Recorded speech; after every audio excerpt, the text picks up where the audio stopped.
Bonsoir à toutes et à tous, soyez les bienvenus sur Monaco Info. Nous sommes le lundi 26 septembre et je suis ravi de vous retrouver en ce début de semaine. Les bus seront gratuits à partir de lundi prochain et ce jusqu'au 27 novembre. Une opération qui s'inscrit dans le cadre de la mobilité douce. L'objectif étant de fluidifier la circulation souvent dense à Monaco. Nous recevrons à ce propos Céline Caron, le ministre de l'Équipement, de l'Environnement et de l'Urbanisme.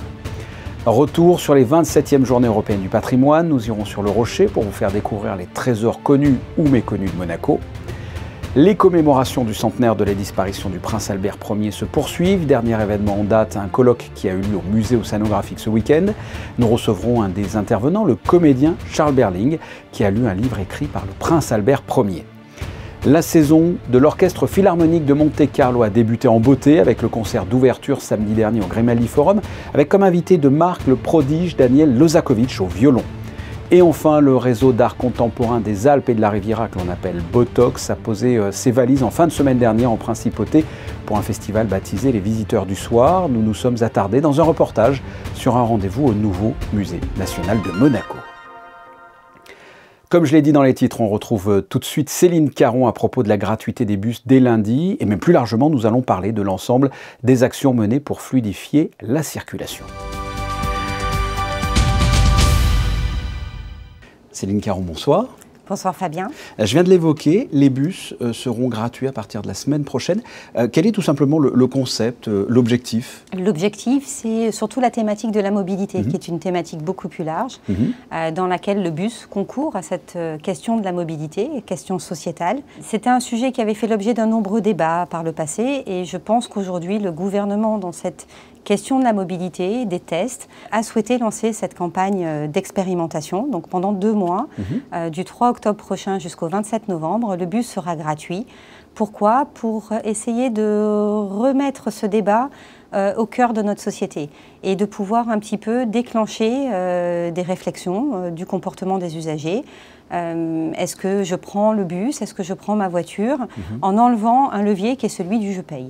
Mais temporairement, voilà, comme quand vous allez dans un magasin, vous avez des offres commerciales. C'est l'offre commerciale du gouvernement pour mettre à l'honneur ce service public qui est aujourd'hui donné par la compagnie des autobus de Monaco. Et vous pensez que ça va concrètement changer les choses? Parce qu'il y a déjà des tranches de population qui ne payent pas le bus. Il y a les personnes âgées, les scolaires ont des tarifs particuliers. C'est sous une forme de test, j'imagine. Vous pensez que ça va changer les choses là? Alors clairement, aujourd'hui, il y a près de 40% des usagers qui ne payent pas le bus. Effectivement, vous l'avez dit. L'idée était peut-être de pousser ce vecteur de la gratuité sur l'ensemble de la population pour que ce soit quelque part un peu plus facile pour nous dans l'analyse de voir les comportements de tous les usagers. Et de par cette actualité, essayer à travers des slogans, vous allez avoir une grande campagne de communication qui va sortir dès la semaine prochaine, sur adoptons ensemble les bons réflexes, en se déclinant sur 3 types de populations, les usagers, les jeunes de 18 à 30 ans, qui sont la cible de ceux qui payent encore. Donc vous allez voir la déclinaison du « je bouge écologique et économique » pour leur parler. Les actifs, je bouge pratique et responsable. Et puis les seniors seniors en tout cas 60 ans et plus, qui aujourd'hui ont déjà leur gratuité, c'est de leur rappeler qu'ils ont cette gratuité et qu'avec le bus, ils se déplacent en toute sérénité dans la principauté. Cet objectif de la campagne est aussi de permettre aux gens de prendre conscience qu'en étant tous avec nos véhicules individuels, nous courons tous à densifier ce trafic urbain, qui nous fait hurler quand on est coincé dans notre voiture, qui nous fait dire qu'on fait n'importe quoi, que le gouvernement doit agir. Effectivement, il agit, mais tout seul, le gouvernement ne peut rien faire. Il ne peut le faire qu'avec l'ensemble de ses usagers. Et donc, c'est d'essayer de les mettre avec nous dans cette thématique qu'est la mobilité, pour essayer de voir si, finalement, le transport collectif retrouvé permet de fluidifier le trafic. Qui dit fluidifier le trafic, évidemment, les bus circuleront plus vite et nous aurons une meilleure vitesse commerciale qui fait partie aujourd'hui des grandes remontées des usagers à l'encontre des bus. Ça ne va pas assez vite. Les bus gratuits, là, pendant 2 mois, il y a d'autres solutions aussi. Qu'est-ce que fait le gouvernement pour cette mobilité douce? Alors, le gouvernement favorise tout ce qu'on peut faire. La semaine dernière, par exemple, nous avons mis un petit point à l'honneur sur Klaxit et l'application de covoiturage, qui elle aussi concourt à fluidifier et à faire rentrer moins de véhicules en ville. Il faut savoir quand même que les trajets, c'est 110 000 véhicules qui rentrent et qui sortent chaque jour. Donc 110 000 entrées, 110 000 sorties. Dans ces 110 000, vous en avez 49 000 qui sont des trajets intra-urbains, de Monaco à Monaco. Donc la question, c'est de se demander si on ne peut pas y aller à pied. Donc oui, le gouvernement investit aussi toute une démarche urbanistique sur le mieux circuler de manière pédestre. Donc c'est tout ce maillage-là, maillage qui est également couplé avec la politique des parkings publics. Nous savons que nous avons par exemple le parking de la ZAC Saint-Antoine, est un parking d'entrée de ville pour lesquels les travailleurs actifs de la principauté résidant à l'extérieur ont un abonnement privilégié, à un tarif privilégié, pour lequel ils ont aussi le bénéfice d'une gratuité des bus. Je profite de l'occasion pour vous rappeler que la mobilité, c'est effectivement des usages de chacun et que la réflexion du gouvernement, c'est de juxtaposer les besoins de chaque population, chaque acteur économique. Et cette action collective permet peut-être d'apporter une meilleure solution que si le gouvernement régule ou réglemente de manière drastique, ça n'aura que peu de portée. On parlait l'autre jour donc des 2 ans de Klaxit, cette application de covoiturage pour les travailleurs, et vous expliquiez que votre objectif c'était de revenir à la circulation des années 90. C'est réalisable? C'est utopique? Je pense que tout est réalisable à partir du moment où on poursuit tous le même objectif. Donc la circulation des années 90, c'est moins 20% de circulation. Donc je pense que collectivement, en proposant et en remettant finalement au goût du jour certains usages, le bus à la fois il est là tout le temps et peut-être qu'on ne le voit plus parce qu'il fait tellement partie du paysage qu'on ne le voit plus.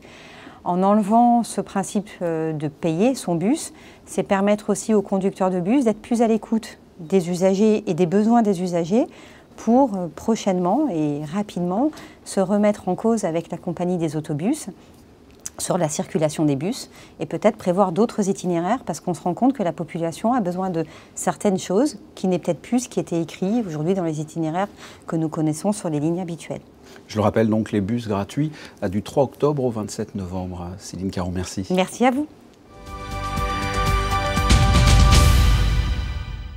Un retour à présent sur les 27e Journées européennes du patrimoine. Depuis 1996, la Principauté s'associe à cette manifestation qui met en valeur toute la richesse et l'histoire d'un pays.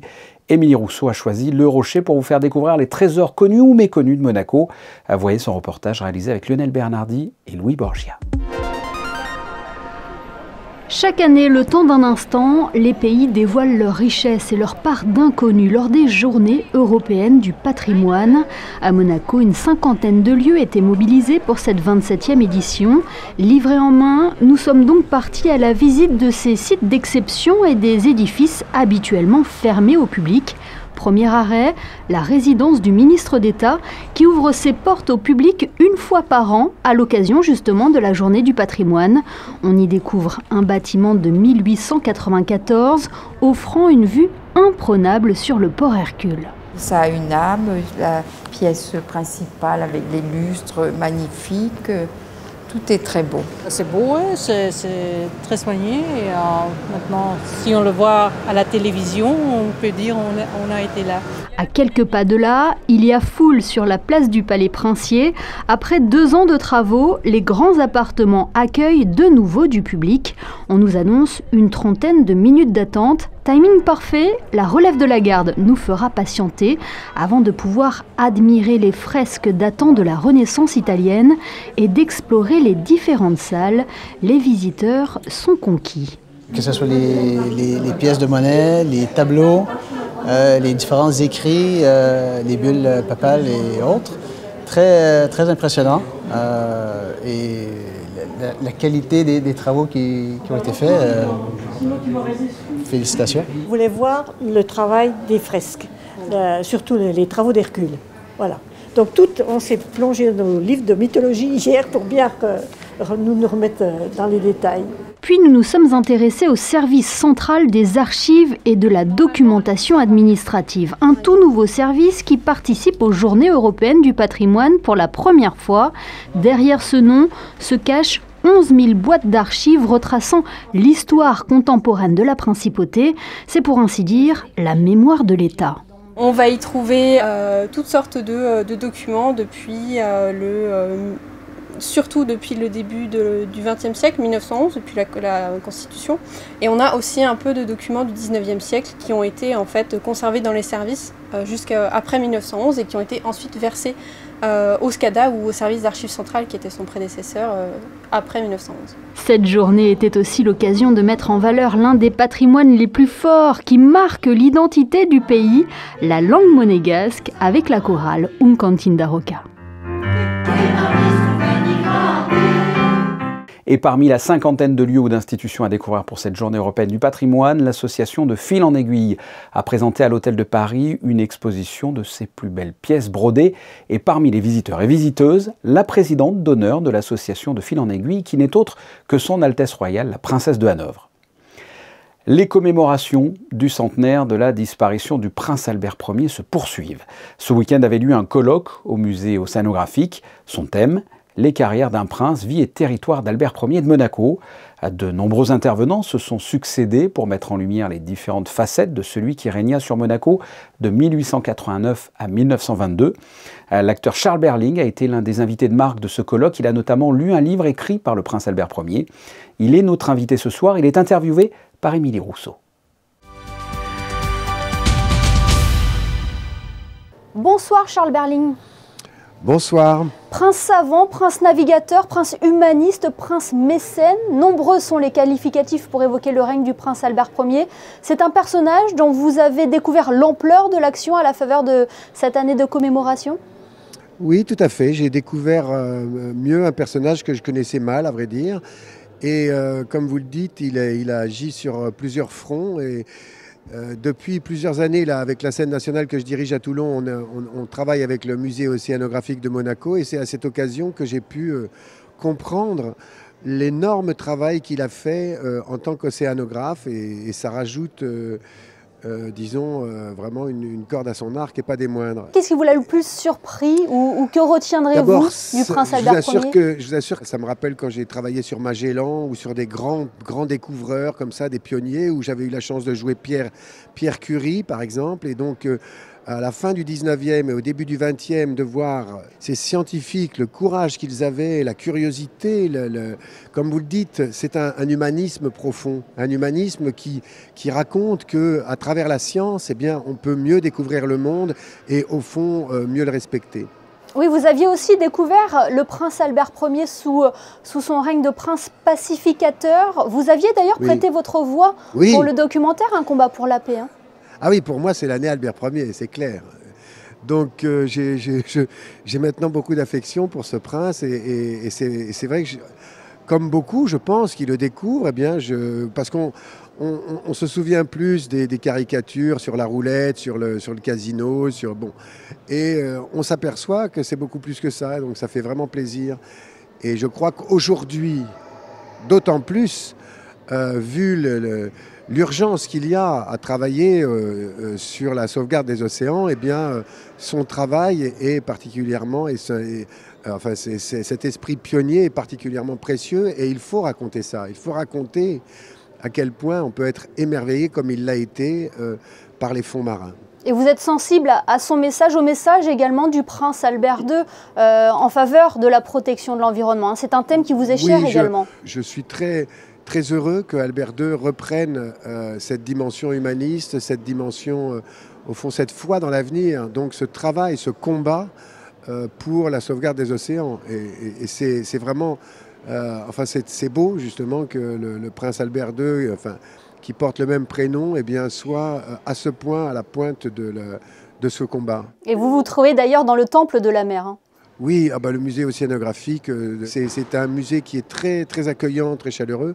Donc nous, avec la scène nationale de Toulon, comme on a une thématique qui s'appelle Passion bleue, justement pour éveiller la curiosité, l'émerveillement de la mer, eh bien, il était logique qu'on devienne très copains avec le musée océanographique, et c'est le cas. Charles Berling, on a le sentiment que Monaco et vous, c'est une très belle histoire d'amitié, c'est le cas?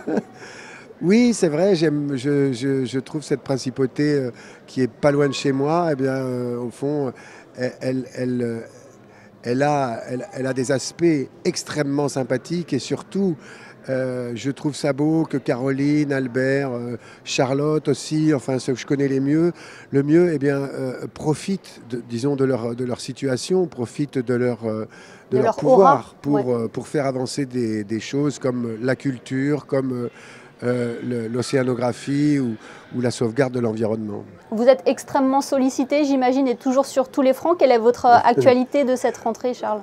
Là, je travaille pour Apple TV. On fait une série sur Coco Chanel et Dior, donc c'est tout à fait passionnant. Et puis, j'ai la chance là de participer. J'étais hier à la Trinité-sur-Mer, puisque je tournais avec toute l'équipe de Géraldine Danon, puisqu'on fait un film sur cette immense navigatrice qui était Florence Artaud. Donc je suis très heureux de participer à ce tournage. D'ailleurs, on va aussi tourner vers Porquerolles et Saint-Mandrier, on va en Guadeloupe. Enfin, c'est un tournage magnifique.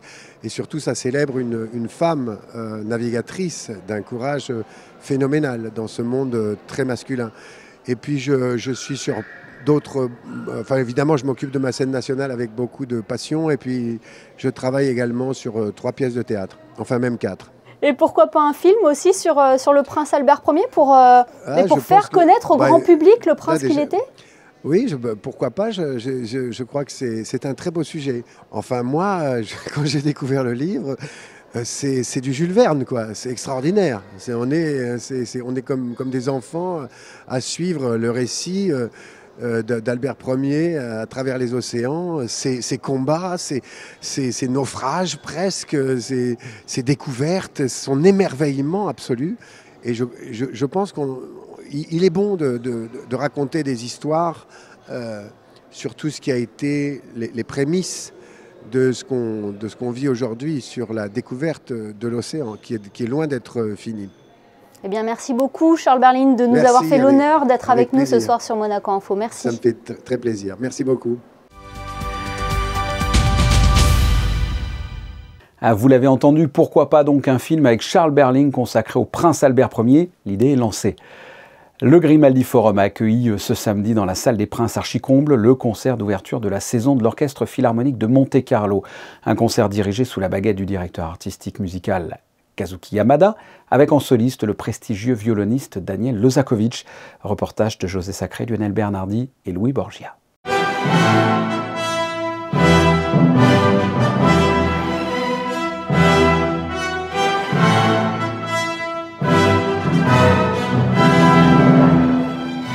La 9e symphonie dite du Nouveau Monde de Dvorak, c'était samedi 24 septembre au Grimaldi Forum, au cœur de la musique, le concert d'ouverture de la nouvelle saison de l'Orchestre Philharmonique de Monte-Carlo sous la direction de Kazuki Yamada, avec également au programme le Carnaval romain de Berlioz et le réputé très difficile concerto pour violon en ré majeur de Tchaïkovski, avec en soliste Daniel Lozakovich.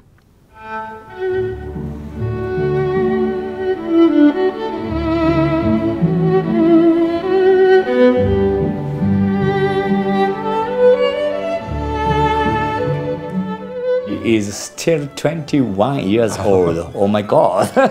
Such a young artist is very, very fresh and new, quite new as artist in residence. So that everybody is like, wow, like that. Such a fresh, new artist, such a talent, and such a human being, warm human being. And of course, the interpretation for the music are so great, excellent. So everything is so perfect, almost. So not almost, already perfect. So wow, like that. Such a great, good shock for me, for us, for audience too. I think so.